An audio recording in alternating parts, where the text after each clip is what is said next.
ಈಗ ಎಲ್ಲಾರನು ಊಟ ಮಾಡಿ ಅಂತ ಕೇಳ್ತಿರಲ್ಲ, ನೀವು ಊಟ ಮಾಡಿದ್ರಾ? ಅವಾಗಿಂದ ಕೆಲಸ ಮಾಡ್ತಾರೆ. ಸೊ ಇವ್ರಿಗೆ ಹೆಲ್ಪ್ ಮಾಡ್ಬೇಕು ಅಂತ ಇದ್ದೀನಿ. ಯಜಮಾನ್ರೆ, ನಿಮ್ಮಿಂದ ನನ್ಗೊಂದು ಹೆಲ್ಪ್ ಆಗ್ಬೇಕಾಗಿತ್ತಲ್ಲ. ನಿಮ್ ಹೋಟ್ಲಲ್ಲಿ ಊಟ ಮಾಡ್ಬೇಕು ಅಂತ ಇದ್ದೀನಿ. ಆದ್ರೆ ನನ್ನ ಹತ್ರ ದುಡ್ಡಿಲ್ಲ, ನೀವು ಕೊಡ್ಸಿದ್ರೆ ಊಟ ಮಾಡ್ತೀನಿ.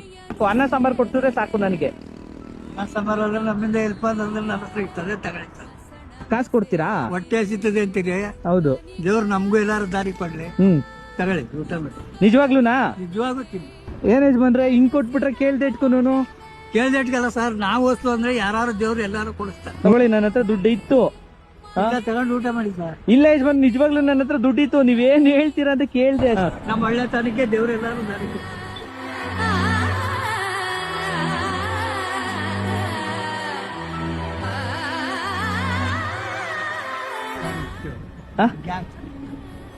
ಇಷ್ಟೊಂದು ಬೇಡ ಅಂತೀರಾ? ಇರ್ಲಿ, ನೀವು ಸಂಪಾದನೆ ಮಾಡಿರೋದು ಕಷ್ಟ ಇಲ್ವಾ ಯಜಮಾನ ಜೀವನ? ಹ? ದೇವ್ರು ಯಾವತ್ತು ವಾಪಸ್ ತಗತ್ತಲ್ಲ, ಅವತ್ತು ಗಂಟ ಕಾಲ ಕಳಿ. ಅವರ ಈ ಮಾತು ಕೇಳಿ ನನಗಾಗಿದ್ ನೋವು ಅಷ್ಟಿಷ್ಟಲ್ಲ. ಯಾಕೋ ಗೊತ್ತಿಲ್ಲ, ದೇವರು ಒಳ್ಳೆ ಮನಸ್ಸನ್ನ ಬಡವ್ರಿಗೆ ಮಾತ್ರ ಕೊಟ್ಟಿರ್ತಾನೆ. ಆಶೀರ್ವಾದ ಇರ್ಲಿ ಯಜಮಾನ್ರೆ.